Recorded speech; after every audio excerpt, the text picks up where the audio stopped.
I like to think of my paintings as visual essays, as a way to explore the politics of a place.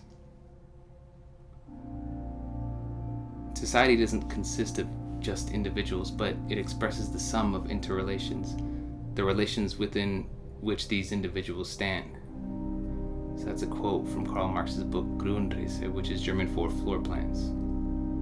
And as an artist based in the borderlands, I'm interested in the floor plans, or the blueprints, that are foundational to this place. When speaking of a particular place, what exactly does the preservation of power and the accumulation of capital have to do with the governance of life and death? I think of painting as a method of exposure to visually unmask the predatory strategies of enforcement that have otherwise effectively been rendered invisible, as a way to reveal the underlying contradictions that can be found within the very same floor plans or blueprints of this place, of the Sonoran Desert. Where does the name come from? Where does Sonora come from? Well, there are a handful of theories, some of native origin, some of European claims. Who knows which is the real one? But one thing that can't be denied is how real the effects of colonialism, imperialism, and nationalism have been in shaping this region. And that's why I'm interested in taking a deeper look into the colonial claim, and the violence that historically named and still continues to materialistically shape this place.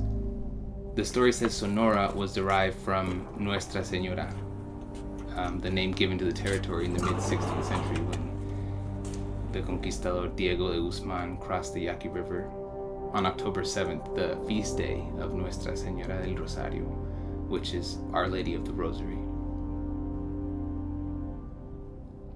The story of Our Lady of the Rosary was actually depicted by the Italian Baroque painter Caravaggio in 1607 in an altarpiece painting titled Madonna of the Rosary. My painting uses a cropped section of Caravaggio's painting almost as a stage or a platform to exhibit a redacted page out of the Border Patrol Strategic Plan 1994 and beyond, which is this document that outlines the militarized strategies of enforcement that deliberately use violence and death as a way to deter specific bodies from crossing. Identity, property, belonging, ownership. Borders are productive in that they don't only divide, but they also endlessly multiply those divisions and determine subjectivity, and determine how a place is constructed. Aquí los muertos siguen vivos.